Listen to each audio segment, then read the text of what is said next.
Hi, I'm Reed, this is Crowland Publishing, and let's continue our series on broadening your palette and widening your taste with games that are not D&D. And if there's one thing we've learned in the last 20 years, or the last $20 billion, it's that people like superheroes. And you know, before sort of the rise of the X-Men films, where it arguably all began, I've been surprised, even before then, that superhero gaming wasn't the main genre of gaming.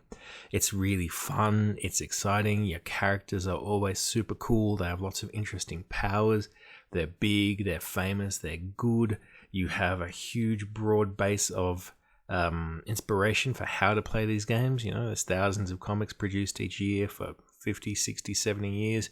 You've got, 100 hours of superhero TV every week?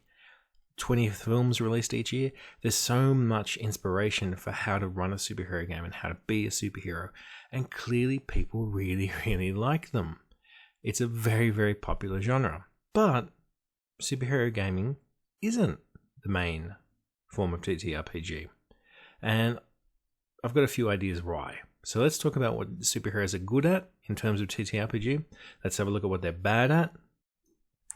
But first, very quickly, I'm just going to say we're not going to get too far into systems.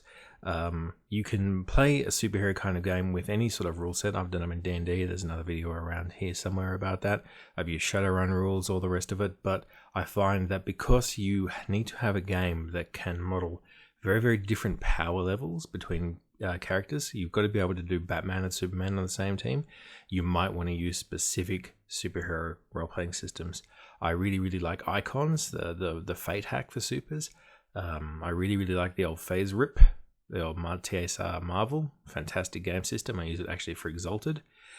And, you know, Cerebus Club. There's loads and loads of them. You'll find what you want. But let's get into what superheroes are good at in RPG.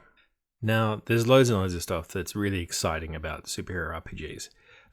The genre is very, very broad. For one, you can be low-level vigilantes.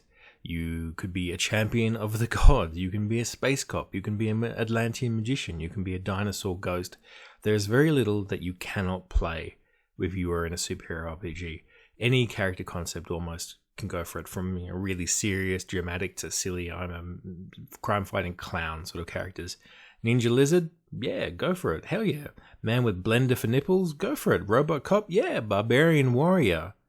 Here we go. Bit of genre mixing here. Rogue, Bat-like Rogue, Master of Combat Knitting, Ace, Ace, Ace. You can make anything you want and you will be a protagonist in a superhero game. And you're going to get a lot of Shadow Bats, you're going to get a lot of Ghost Drivers, you're going to get a lot of Bat Kittens, you're going to get a lot of Wondrous Ladies and Lead Pools. Go for it. Do it. Let the players just steal from their favorite superhero.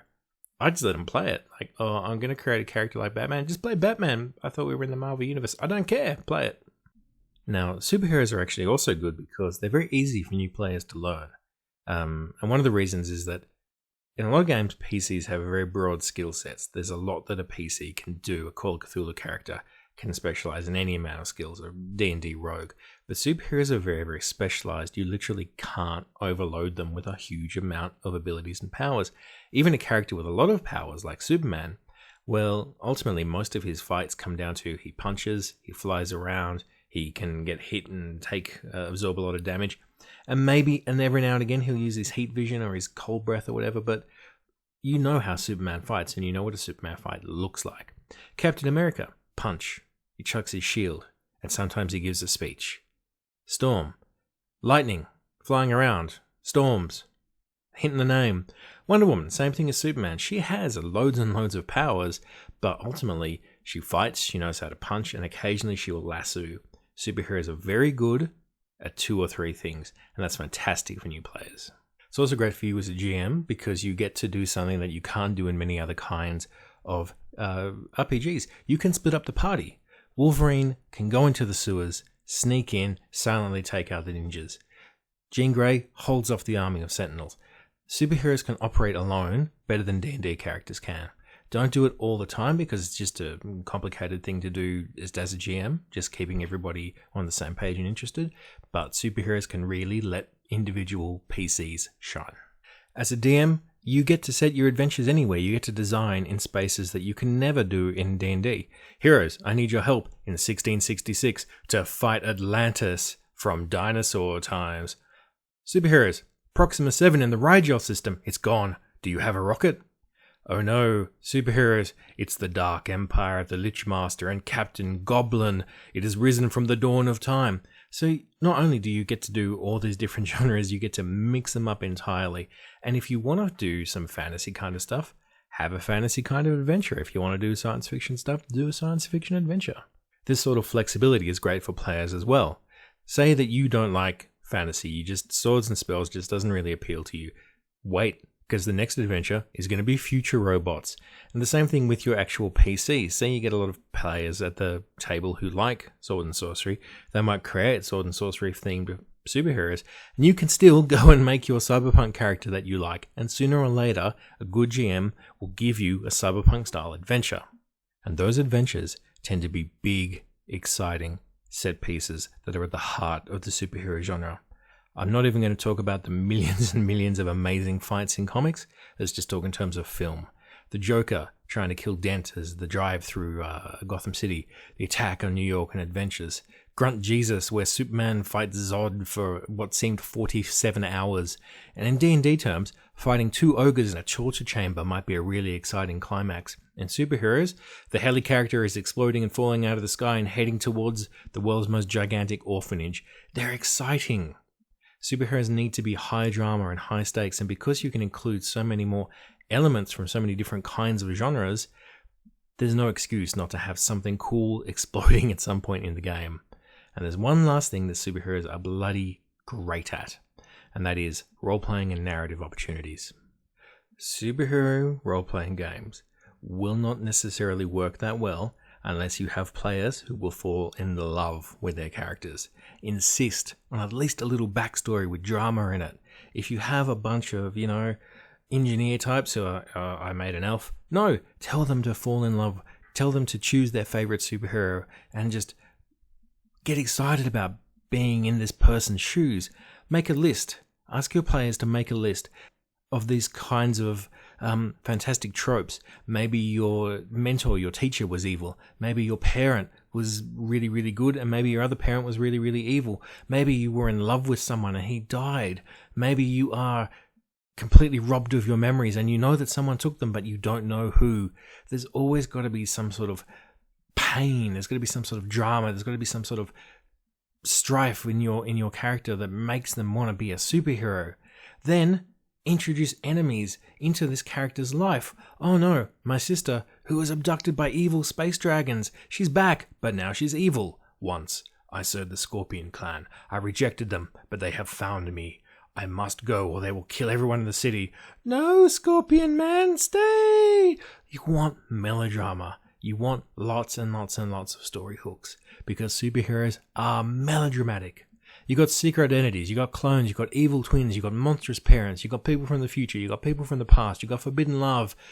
Oh man, you've got best friendships gone wrong, you've got wary allies, you've got big egos, you've got dead parents and dead sidekicks and dead worlds causing trauma. And players who engage in and players who support each other's drama and who play it up, you need to be kissed on the head, because A, you're fantastic, and B, you make superhero role-playing games so much fun. And if you have a group that likes to get involved with each other's PCs and likes to reward each other's drama and reward each other carrying on and role-playing and all that sort of stuff, go for it. I highly recommend that you use a system with some sort of drama points or fate points or something like that. Something that really, really does reward and incentivize over-the-top role-playing and really getting into narratives. But, so that's what superheroes are really, really good at. What are some of the downsides? Now, I think one of the big downsides is that many, many RPGs have that treadmill model of progression.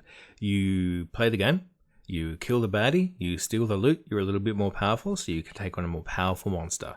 But superheroes don't change very much, if at all. And the ability to change and to grow is what engages a lot of players with their characters. So you might change costumes now and again, you might get a new power or something like that now and again, but it's rare and it's a big deal. And D&D incentivizes you as well to get all that power, to get all that riches, and to change the world, to build something. You might want to enter politics, build a stronghold, something like that. But you can do that with supers, but again, it's kind of rare. So if you want to have power progression, if you want to have growth and change in your characters, it's a fair bit of work from the DM. And if your players just aren't happy saying things like, "We don't care if you are Emperor Ming of Mongo and Darth Vader and you're both on a crystal meth binge, today you face justice," then you're probably not going to have that good a time. The other thing is that there's a subgenre of superheroes that's the most common kind of superheroes, where you really do end up with Thor, you get the God of Thunder, you get Superman, the most powerful superhero to ever live, and then you get Hawkeye. He has a bow. So you have to tailor. You have to tailor your adventures for the characters a lot more than you would in, say, a game of D&D. Now, that's part of what keeps D&D fairly vanilla. It has to accommodate a lot of playstyles. Superheroes, you must tailor them to your game, because Superman can go and punch out the alien mothership, but Batman is going to be there on the ground. What's he doing? I punched the alien? Or is he spending all his fate points and his drama points on sneaking around and solving how to actually defeat the alien intelligences? Now, I think the good outweighs the bad on this. I think that superhero gaming is really, really fun. In a lot of ways, the most kind of fun you can have gaming. And I've said any amount of times, I think that it's better to prepare for small, short, 6-session character arcs. And that's where superhero gaming really, really comes alive. Because you can do a simple adventure. You're all heroes in your own cities and dimensions, but now the United Nations is activating Bastard Squad, and you're all drafted because we're being invaded by Planet Godzilla, and they're all really horny and drunk. Bang! There's an adventure, 4 sessions, 6 sessions. Then you type in a few personal twists into the game. Oh no, my ex-girlfriend has become a Godzilla, and she hates me. And if the players like it, it's Bastard Squad 2 this summer. So I really, really do think that you should try at least 6 sessions of a superhero game. Like I said, Phase Rip, Icons are all really, really fun. I'm sure there's a few fan-made D&D superhero games if you really don't want to break out a D20. If this video does really well, I'll talk more about some superhero concepts that I've played and some superhero campaigns that I've run. And if you liked it, tell your friends. Please give me a share. Please give me a subscribe. I'll see you next time. Bye now.